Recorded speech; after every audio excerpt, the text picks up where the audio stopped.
ଓଡ଼ିଶାର ପୂର୍ବତନ ମୁଖ୍ୟମନ୍ତ୍ରୀ ବିରୋଧୀ ଦଳ ନେତା ତଥା ବିଜୁ ଜନତା ଦଳର ସଭାପତି ନବୀନ ପଟ୍ଟନାୟକଙ୍କ ଆଶୁ ଆରୋଗ୍ୟ କାମନା କରି ସୁବର୍ଣ୍ଣପୁର ଜିଲ୍ଲା ବୀରମହାରାଜପୁର ବ୍ଲକ ବିଜୁ ଜନତା ଦଳ ପକ୍ଷରୁ ଜଗନ୍ନାଥ ମନ୍ଦିର ପରିସରରେ ସାମୂହିକ ଦୀପ ପ୍ରଜ୍ୱଳନ କରାଯାଇଛି।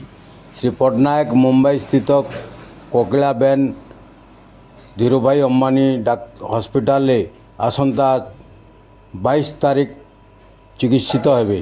ରାଜ୍ୟର ବିଭିନ୍ନ ସ୍ଥାନରେ ତାଙ୍କର ଆଶୁ ଆରୋଗ୍ୟ କାମନା କରାଯାଇଥିବା ବେଳେ ବୀରମହାରାଜପୁର ବିଜେଡି ପକ୍ଷରୁ ଶତାଧିକ ବିଜେଡି କର୍ମୀ ଏକତ୍ରିତ ହୋଇ ପ୍ରଭୁ ଜଗନ୍ନାଥଙ୍କଠାରେ ଦୀପ ପ୍ରଜ୍ୱଳନ କରିଥିଲେ।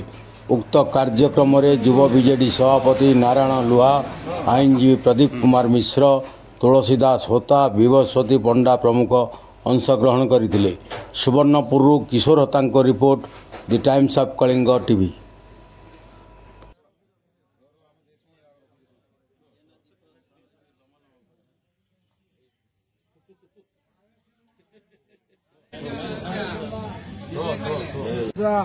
ଦେବୀଙ୍କ ସମ୍ମୁଖରେ ନବୀନ ପଟ୍ଟନାୟକଙ୍କର ଅସ୍ତ୍ରୋପଚାର ଭଲ ଭାବରେ ହୋଇ ଆଶୁ ଆରୋଗ୍ୟ କରି କାମନା କରି ଭଗବାନ ତାଙ୍କୁ ଆୟୁ ବୃଦ୍ଧି କରନ୍ତୁ। ଜୟ ଜୟ ଶ୍ରୀ ରାମ, ଜୟ ଜଗନ୍ନାଥ, ଜୟ ଜଗନ୍ନାଥ, ଜୟ ଜଗନ୍ନାଥ, ଜୟ ଜଗନ୍ନାଥ। ନାଇଁ ମୁଖ୍ୟମନ୍ତ୍ରୀ ନାଇଁ ଯାଏ ଜଗନ୍ନାଥ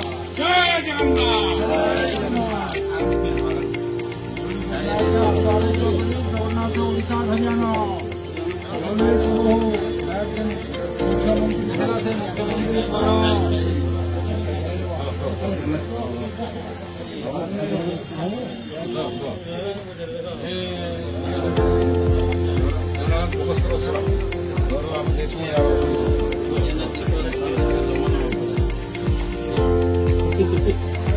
मुख्यमंत्री